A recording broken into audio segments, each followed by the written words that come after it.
Going into Elbaf, the biggest concern for me has always been one thing.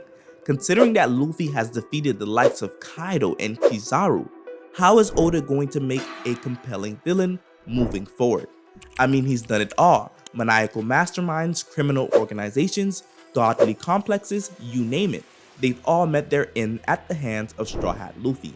In portrayal and in power, it's getting increasingly more difficult to write villains that can truly give Luffy a challenge. I mean, take the Gorosei for example. Even with their immortality and demonic powers, Luffy was overwhelming them at almost every encounter. Although they were meant to be portrayed as overwhelming villains, it's clear Oda has made Luffy far stronger than he previously anticipated, making even the Gorosei a walk in the park in comparison to what Luffy has faced before. So it's safe to say that the end of Egghead got me a little worried. But after reading the latest chapter, I'm more confident than I've ever been that Elbaf will have the most challenging antagonist the crew has ever faced. Well, okay, you may be a little confused since in this chapter, there seem to be no major villain or antagonist reveals on the surface. On the surface, it seems in terms of threats this chapter, all we've got is an overgrown cat that for some reason can transform into a lion.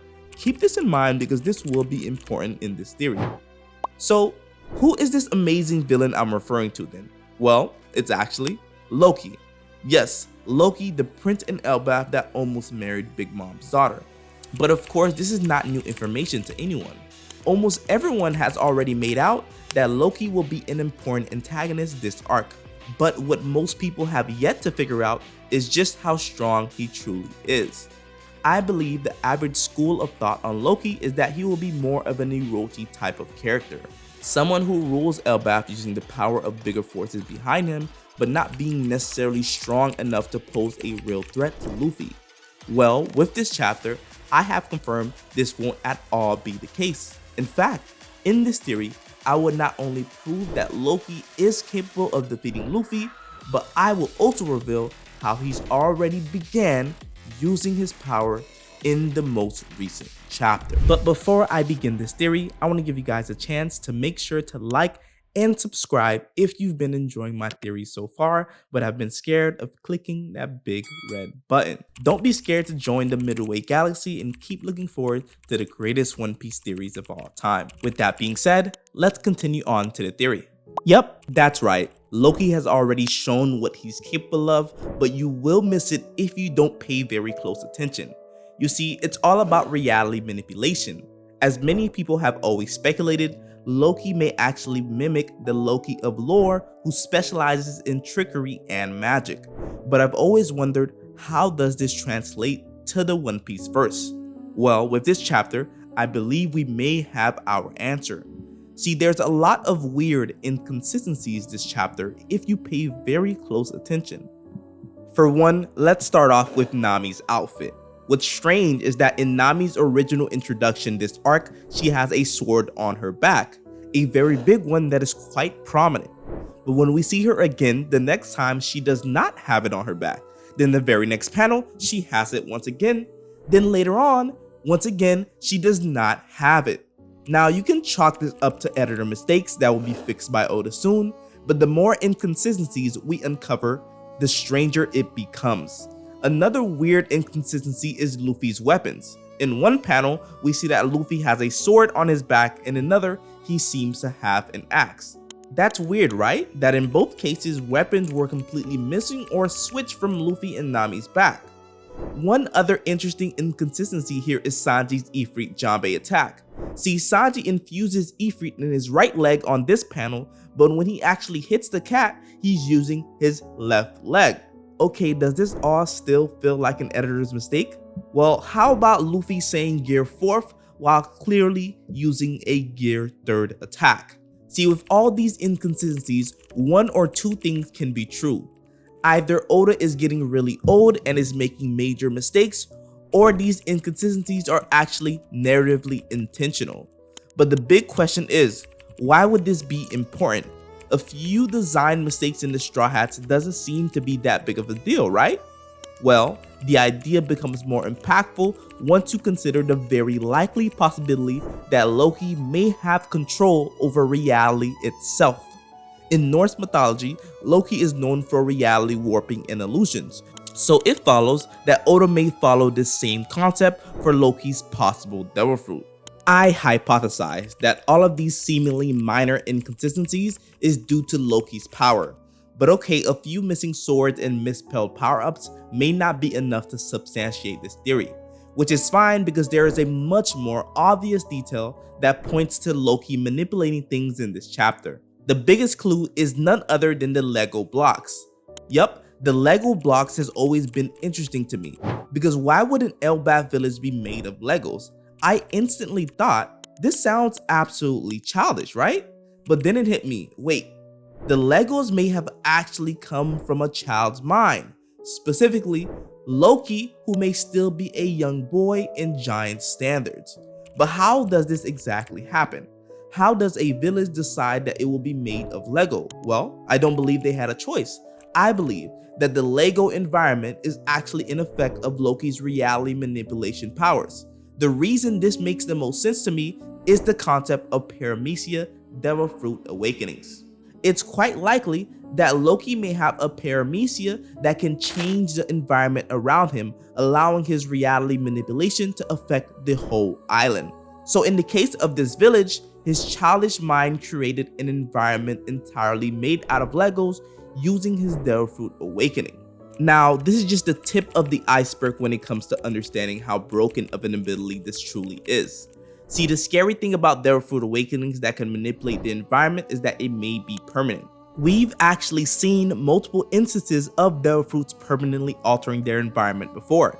The most obvious one is Punk Hazard, whose ecosystem has been completely altered with Aokiji and Akainu's fight. But the lesser known example fits this situation better. See, it all goes back to Long Ring Longland. Many people may not remember this island as it was in pre-time skip, but I assure you this is a very interesting island. One of its most unique qualities is the animals and trees on the island being very long, hence the name Long Ring Longland. Like super long, almost like Luffy rubber long. Now, this unique detail has led many, including myself, to speculate whether this island has been manipulated by a devil fruit before. Specifically, the Nika fruit, which we know can make living and non-living things turn into rubber, thus making them longer. This popular theory have been floating around for a while, and I believe something very similar is happening to Elbaf. Loki's devil fruit awakening has permanently altered this Elbaf village, much like Long Ring Longland. See, what I'm saying here is that it's quite likely that the reason we are seeing so many inconsistencies in this chapter is because Loki's devil fruit is manipulating every aspect of the environment, including everyone's clothes, designs, and physical makeup. It's possible that the very fabric of reality itself is being manipulated by Loki on a consistent basis, and we see this manifesting in small inconsistencies on what's real and what's not. In one reality, Nami has a sword, in another, she doesn't. In one reality, Luffy has gear 4th, in another, he uses gear 3rd. In one reality, Luffy uses an axe on his back, in another reality, he has a sword in his back. These are not editing mistakes, but rather glitches in reality to which Oda leaves breadcrumbs for us to figure out. I know the idea sounds crazy at first, but there is one big elephant in the room that makes it seem much more possible. Well, it's not exactly an elephant, but rather a giant cat. Yup, that's right. The biggest clue we have that Loki's devil fruit has permanently changed the environment is the cat the crew defeated this chapter. So you may be thinking now, what possible inconsistencies can this cat have? Well, hold on to your seats for this one. See, the inconsistency is the existence of the cat itself. What do I mean by this? Well, the most interesting thing about this cat is that it can somehow transform into a lion, as I've told you guys to keep this in mind in the beginning of the video. Isn't that odd though? I mean, we've never seen something like that in the story before. The only other way that other animals can turn into a different animal is usually through a Zoan devil fruit. So either there are special animals in Elbaf, or this cat ate a lion devil fruit. But what if I told you that it's actually neither of those possibilities? See, I believe that the cat never transformed to begin with. Just hear me out here. See, the cat and the lion are actually two separate beings in two separate realities. I hypothesize that Loki's powers are actually causing glitches in reality. One of those glitches is that in one reality, the Straw Hats are fighting a cat, and in another reality, the Straw Hats are fighting a lion. Loki's devil fruits are causing the realities to crash together to make inconsistencies in each reality, creating what seems to look like a cat transforming into a lion, but really it's a cat in one reality and it's a lion in another reality. The biggest clue we have toward this being the case is Usopp himself, the true representation of Loki. Check out my Usopp theory if you haven't, it will be in the description below. It's a great watch and it may just explain why it's Usopp here who begins to catch on. See, for a moment, Usopp concludes that the cat may be an illusion, but when he was quickly hit with a very real claw, the illusion seemed very real. But although it may seem like Usopp is wrong, he's not entirely off the mark here. The cat isn't an illusion in the sense that it only exists in their mind. Rather, the cat is a glitch in reality that has no consistent form. The cat is very real, but likely isn't a consistent reality. What I mean by that is that the cat may be a lion in one reality, or it may be a dog in another reality depending on the circumstances. It's an illusion because it is not a consistent reality due to Loki's devil fruit. In fact, this may be how the very environment the Straw Hats are in may operate.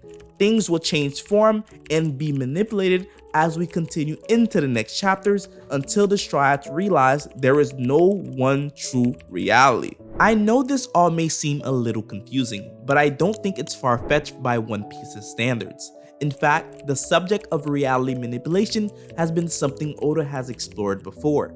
See, back in Egghead, I remember this very interesting piece of dialogue from Vegapunk which speaks to this.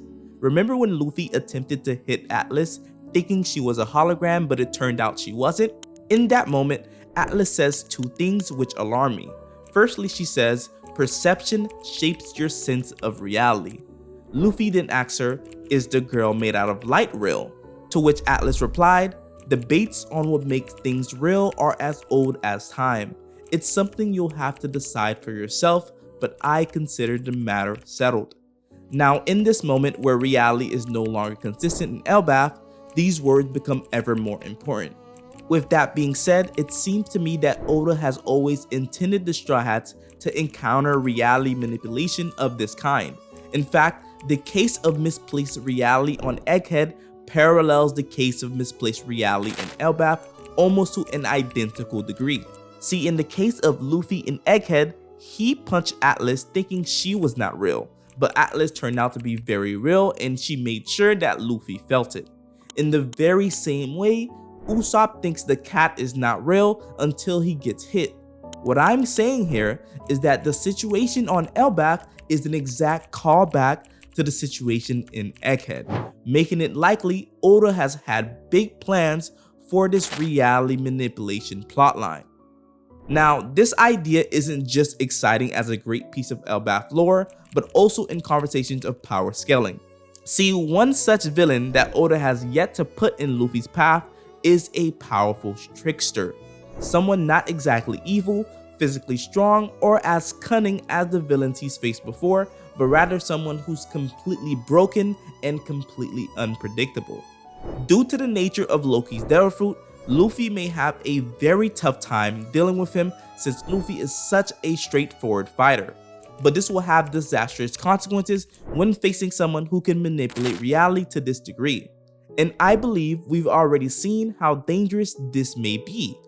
Let's go back to the inconsistencies I pointed about Luffy's Gear 4th actually looking like Gear 3rd.